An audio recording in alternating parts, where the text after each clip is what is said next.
Okay. We're back. We're back. It's going great. My name is Mark Butak from the Nervous Wreck Dive Club here in Sydney, Cape Breton. And I'm Ken Jardine, instructor/owner, me in the bank, I guess, of Scuba Tech in Sydney. You're with the Cape Breton Diver, which is a TV show dedicated to divers in Cape Breton, and usually diving in Cape Breton, but today's show is going to be a little bit different.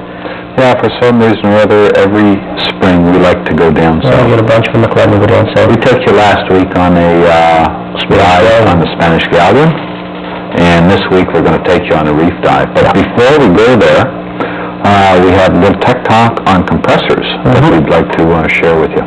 As most people know, a compressor is what we use to fill up our scuba tanks with air so we can live underwater. And what we did was we went to Scuba Tech and well, you'll see for yourself. We're just going to roll the footage of Tech Talk on dive compressors, and we'll be right back with you. Hi, welcome to Tech Talk, the basement of Scuba Tech. Today's Tech Talk is on breathing air compressors. Often asked... Sure, Mark's doing a little maintenance here, and changing the filter in our compressor. We're often asked, what's the big difference between what scuba divers use for air and can you go to a garage and get your air and that sort of thing? Well, not really. I'm going to give you a little bit of insight into what this little machine actually does. First thing is divers breathe regular air the same as everybody else. However, it comes from the outside world via this hose here at Scuba Tech, through a filter and into a 3-stage compressor. This compressor is an 8.5 CFM, that's cubic feet per minute, and what it does is it compresses air up to a maximum of 4,500 pounds per square inch. Now the average person right now, we're breathing air at 14.7 pounds per square inch. So this is a big increase in pressure, all right? Basically what happens is the air goes into the first stage and it is compressed up to 100 psi, passes through the first stage, goes into the second stage, which has a smaller piston, but it's still getting the same amount of air from the first stage. So since the volume gets smaller, the pressure goes up. And we get up around 650 psi when it's running close to its maximum. Then it forces that air out into the third stage, and the third stage will take us up to a maximum of 4,500 psi, at which point this machine shuts itself off. Now what's the big differences for us as divers? Well, we have a couple of expansion or coalescing towers inside of the compressor. This is one here. What happens is air entering this tower expands slightly and has a slight pressure drop before it carries on to the next stage. When it does that, the physics of what's happening to the air dictates that that air gives up its moisture. This little gizmo here, along with this timer solenoid, every 15 minutes opens up and blows off the natural moisture that's in our air into our condensate collector, which is over here by Mark. All right. The last thing that happens to our air before it goes into our holding system is it goes through these purifier, a XXX purifier here. It takes out any particles up to 0.01 of a micron, so that's extremely small particles. That's for physical cleaning. Also, because of these molecular sieves and our activated charcoal in here, the air is cleaned of any contaminants that might be in there. Compressors for divers must have their air sample taken at least annually, and in some cases every 6 months, depending on on what application you're using it for, and by a laboratory to make sure that it is pure and breathable. All right. So breathing air compressor, it's not a compressor that you're going to get at your local garage to fill up your car tires, that sort of thing, but it is available at pretty much any scuba shop. Some fire departments around have them also. They should only be worked on by qualified technicians. These things are operating at very high pressures, and what's going in them goes in your lungs. All right. That's it for Tech Talk this week. Until next time, Ken Jardine here at the Scuba Tech Compressor. I got to flash this sucker up and get some air happening here.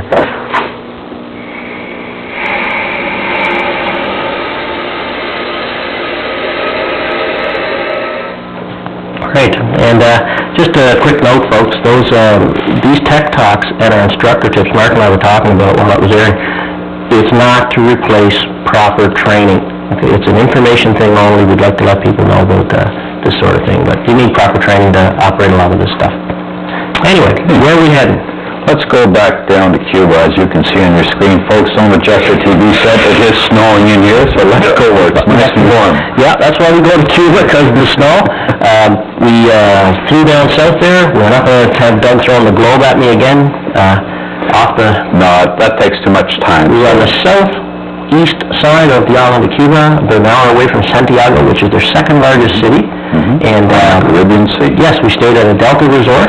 Beautiful. It was really beautiful once we got our rooms moved down to the lower level of the hotel. And how about if we just clip right into the footage here and get out of this? yeah, we'll get out of the snow. Okay. This particular dive was on Black Wall. We were taken out on a boat, as you well know, and we entered the water and we descended to, I think we hit the top of the wall at 50 feet. 50 or 60 feet, and we descended, the maximum depth on this dive, I think, was 85, 90 feet. And did we decide, is this the dive, you dove this wall twice, I only dove it once. I dove the Spanish Galleon twice, you only dove that one. Is this the dive where I stayed back at the hotel because I didn't get my leg on that stupid windsurfing board? Yeah, you were trying to windsurf and kind of had a slight mishap and your leg was Okay, because we liked this dive so much, we went and did it a second time. And I got to go on that one because my knee had gotten... The first time I did this dive, I had no video camera. It was just a pleasure dive, go out and have fun. Okay. And I found it so interesting. Well, we all found it so interesting we wanted to do it a second time. And this is why we're able to show the folks back here in Canada what it's like, because we want to take the video gear with us. Okay then. Because this is the one that a couple of the S3E5 guys came with us also. And they had their video camera, which was really... Different dive, I think.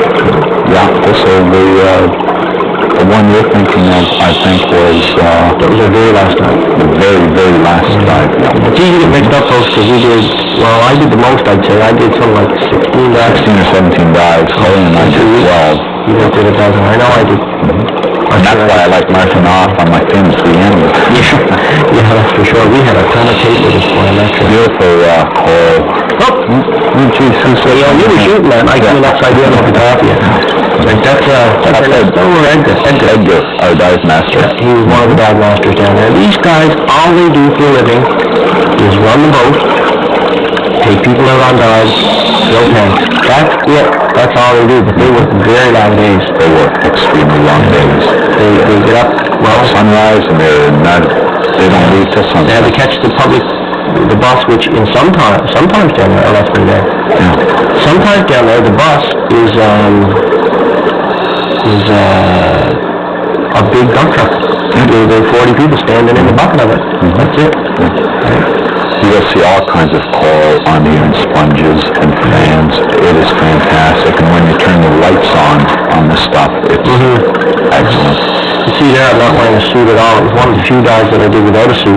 But I found I had to be so careful with my buoyancy. You can see I'm getting real close to the coral, but I never actually touch it with my skin because there's stuff called fire coral. And if you get that on, it's like getting a chemical burn or a chlorine burn from bleach. Yeah, I got my arm on some of that down in Mexico. In Mexico, yeah. But it was so just off to the left of your screen there, there's all kinds of little caverns or little canyons that you can swim through, and we'll be going through some of these. We did a dive, Lawrence and I and Doug, Lydia did a dive in Manabee Passage, in a rock that's right in the middle of the passage, and it had stuff just, oh, here's what the lights on, okay. Beautiful colors. Here's the colors right there.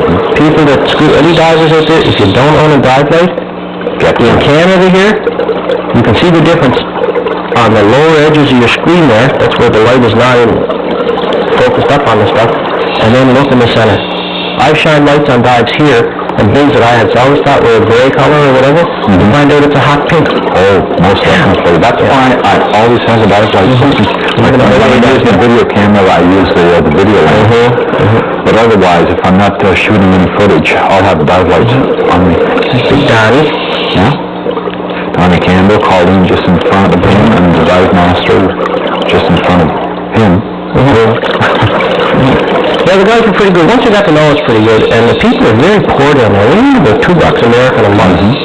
Granted, they don't pay a thing for their lodging or for their food or this or that. They get their food stamp system and their medical. But the thing is, they have no choice. They have very little choice in products. Like if you go shopping downtown, it's not like here. Basically, shopping is non-existent. The only people can really shop down there are tourists because we have money. They just don't have it. I gave Ernesto a pair of Reebok sneakers that I'd had for a couple of years. I had, you end up giving away half your suitcase. Boy, you would think I'd given him a car. Well, if you walk on the beach at the hotel and that, and some of the locals would come by and we'd be talking with them, and that, you could offer them some money. They didn't want it. They have no use for it. They would rather have a T-shirt or some piece of clothing or something, even toothpaste, given to them. Yeah, that's right. That's right. This here was great. We had about 100 feet of visibility back there. Now there's the difference, okay? Watch this. Boom. All right, brand new diver, probably got her 8th dive of her life. She's watching me, she was my buddy. She's trying to dive the same way. That's how the control isn't there, that's all. But when we were doing that was over a bunch of sand. So you bump in the sand, you're not hurting anything. We wouldn't be doing that on top of coral because you don't want to damage the coral. That's right. This one's name that just swam in front of the screen is Mary. I forget what their last name is, but they're from Ontario. And they go south every year diving. And they were down there, if I'm not mistaken, and I hope I'm not mistaken, Mary, if you happen to see the show, I apologize if I'm mistaken. I think they were down there for almost a month. They moved to a couple different resorts. Very, very nice people. And I hope we get an opportunity of running across them again. This was one of the more lively dives we went on, Mark, really, for fishing like that. The resort was beautiful and everything else, and it's not to complain of it, going so for 2 weeks. But for diving, from this particular resort, I wasn't super impressed compared to other places in the Caribbean I've been. And compared to Cozumel, as you were telling me, the big thing that was lacking was the marine life. Never saw them over here the whole time. Never saw any. All the locals, everyone was saying the fish are gone. There's just nothing left of the fishing industry. So there you go, folks. It's everywhere. It really is. Here's another trench between a couple of really high stands of coral. Oh yeah, these things were going up a good 50 feet on both sides here. And the water temperature here, by the way, is 82 degrees. We came out of one of these little crevices into the open and swam around the corner and entered another one, and there was a little spot of cold water there. I don't know if you remember that exact spot. I do. That was one like somebody slapped you in the face. You don't go through that. I didn't wear a suit that time. But the water temperature on the average was 80 to 82 degrees on all these dives. Fantastic. Warmer than our swimming pools here. Oh yeah, just beautiful. Now you can see that stuff floating down. There's a little buoyancy control there. You see that stuff floating down. What that is the bubbles from the divers going up, hitting ledges above us, and driving some loose stuff. Exactly. It'll happen to you here too, like in Neil's Harbor. When we go to Neil's Harbor, you were getting out, you and I had stuff coming down there. Some tubes there. But John Young backed his head off that big tube back in the floor. It is so fascinating down there. You get so involved in what you're seeing that you actually lose all track of time and everything. The dive master didn't start giving us the let's go up signal a half hour into it. That's right. You and I still had a half hour there left. No. You grew up, you stayed here. But by this time, they pretty well knew how our diving was, and so there was no problem. Actually, with one dive, when he had regulator trouble, but I did a dive master with one. Exactly. They didn't even get in the water. That was on concrete? Concrete, yeah. There's no Elkhorn coral in this, is there? Not in this particular thing. The Elkhorn is on that night snorkel. Yeah. Which was some pretty good nice footage there again. But I'm not quite sure what it is. I would love to be able to identify the different types of coral on this particular reef. Some of it I've never seen before. Like I hadn't seen it down in Mexico. It's a totally different type of coral. Oh, I got my head right in that big tube. That is big. I get a kick out of this every time I see this. What you're about to see reminds me of a bird up here. Doesn't that look like an owl's face? Yeah, the big eyes. Yeah. But that's so big, I can put myself right up to my shoulders with that. That's how big it is. Trumpet sponges. Huge, and they're hard. They're not a sponge like for washing your floor. They're as hard as concrete. And sharp edges. My goodness, edges. Very much so. I've said it before on the show, I know, but the coral down there, it takes about 100 years to grow an inch. Yeah, it's very, very slow. We hit something 10 inches high. Slow growing. So, you can imagine just swimming by and knocking off a little chunk of it, the damage they're doing. And if every diver that went down there did that, there wouldn't be anything there for future people to see. We didn't take anything out of the water. Everything that we saw in the water stayed in the water. Even a lot of time, I know in say the Virgin Islands and such, and you'll go in and see seashells for sale and that. They all come from the Philippines. Because they're not allowed, like St. Thomas and such when I was there in the military. You're not allowed to take even the companies not locally, because that'd be like us going on a clear cutting with Cabot Trail. This would be stupid, you know. It wouldn't make any sense. See, this particular type of coral you see down there is something, it almost looks like a fungus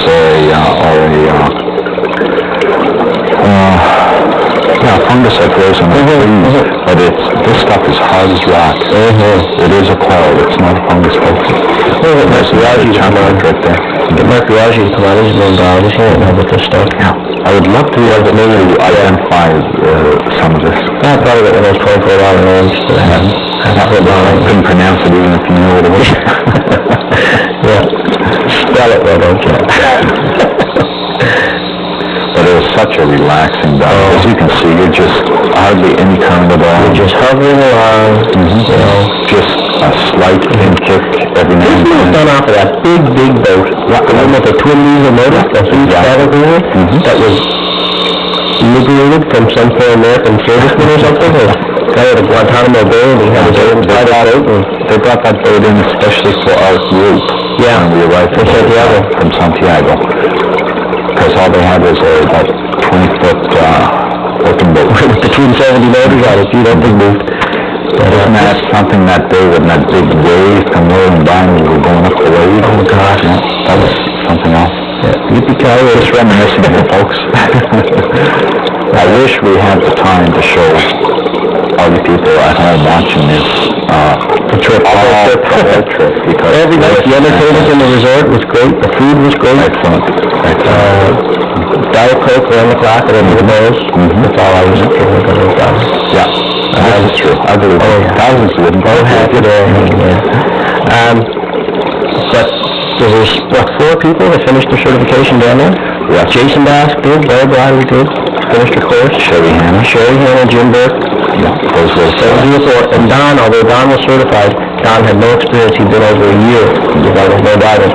So Don, actually of those 4 people, 3 of them have classed all their gear. And are diving better. Like Jim Burke, he's diving a lot. Barry's diving all the time.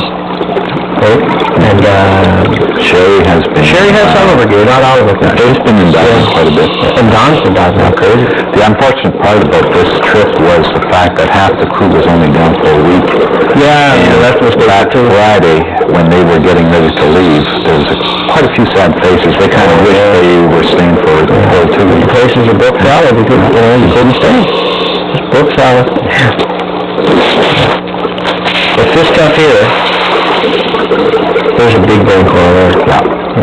But this stuff here, when they come up over the top and then they find another one of these ravines sort of thing, that place there with the open, I had started talking about it before, the Normandy Passage, it has ravines and that sort of thing like that. Not as high, but every bit as pretty. Loaded with lots of urchins and like our coral is pink. It's beautiful, a beautiful coral here. I've said it before and I'll say it again. We have world-class scuba diving here in Cape Breton. And it's a different diving than coral reef diving, but it is every bit as great, excellent, super diving. It's kind of funny because these guys that work there, they get so blasé and jaded about it every day of the week. They're sick. They're literally sick of it. They are sick of it. And up here, although I've got 35 dives in the last 30 days. Right? But I've done everything from you and I did the clear well, Precision Steel there. Everything from there to scallop diving to Scattery Island. I mean, you just don't know what you're gonna be doing next. That's right. And there's still hundreds of spots, thousands of spots around Oh, town. we haven't even dove yet. Haven't touched a lot of it yet. You know what we should do a show on? The Causeway. Come to the Cancel Causeway and do a show up there. It's a great shot. This is one massive chunk of coal. You can see that the water is not as clear as people would think it to be. There's not in this particular, not in this particular area because of the sand, the sediment. It's a lot of lava wash from volcanic action. Yeah. And it's a very fine silt in the water. And as the tides move in and out, it creates a lot of silt. Down in Cozumel, where the visibility year-round is 200 feet and up, it's a heavy coal sand, and it just doesn't sustain it. It's pink. The sand is actually pink. Right. And so it's just different locations, different types, because a lot of underwater footage you see from other footage from Cuba and that, the water visibility on the Caribbean seaside is pretty well the same. There's a cave that I dove in '94 I was working to. There's so many things we didn't get to do on this trip, even though we were there for 2 weeks. I know, 3 weeks would be the perfect holiday. But you can't do 3 weeks. Had a guy come in and shop there. Cost you an hour and a half. Had this guy come in the shop the other day off the cruise ship, and he was saying that there are positions on some cruise lines looking for dive instructors in the winter. Anybody out there, phone number is, Nathan comes up at the end of the show. In the winter time, I think I could skip over that for a little while. That would be nice to do a 3-week or 6-week tour. Yeah, and go and teach down south for that, so it would be fun. Although I'm not a fan of the resort courses. I'm not a fan of those. Well, the resort course is not a scuba course. The resort course is training and getting people ready to take them on one dive. I sort of compare it to letting my son sit on my lap and drive up the driveway. Yeah. Technically, he's driving the car. Well, yeah, but I'm doing the driving, and it's the same thing on these resort courses. It's not so much that you're scuba diving, you're wearing scuba gear, and you're following someone. That's right. You know? And it's not my idea of the safest way to do it. I hope you enjoyed part of our trip down to Cuba. We thought you might like to see. We want to share that with you. At the very end, where all the fish and that, the last 10-15 seconds of the footage you saw, it's almost like an aquarium when you look at this. We were in about 25 feet of water coming off the end of the dive, and it was just like swimming through an aquarium. None of those fish were more than 3 or 4 inches in length. Well, the next show we have coming up, you're going to really enjoy. It was done in Lunenburg. It was another Cape Breton. It was the Nervous Wrecks Club. We had traveled to Lunenburg to dive on the Saguenay, which was a Canadian destroyer, a military destroyer that they sunk in 90 feet of water right off Lunenburg, and have some wicked footage. There's a little bit of a surprise in it, which I get to do a little narration underwater, an underwater narration, which is kind of weird. I think you're going to enjoy it. And that was one of the folks. He talks underwater. I try. I do what I can with what I got. But I think you're really going to enjoy it. We had gone up there because I was dive mastering the NSUC Sea Hunt back in '95. All right, there's a bunch of club members. You really should enjoy that. But until then, I'm Ken Jardine with Scuba Tech in Sydney. And I'm Mark Bluetop with the Nervous Wreck Dive Club here in Sydney. Thanks for joining us. If you have any comments, I believe there's an address at the end of the show. You get in touch with us, and we'll see you next time on the Cape Breton Diver. That's us. Cape Breton Diver.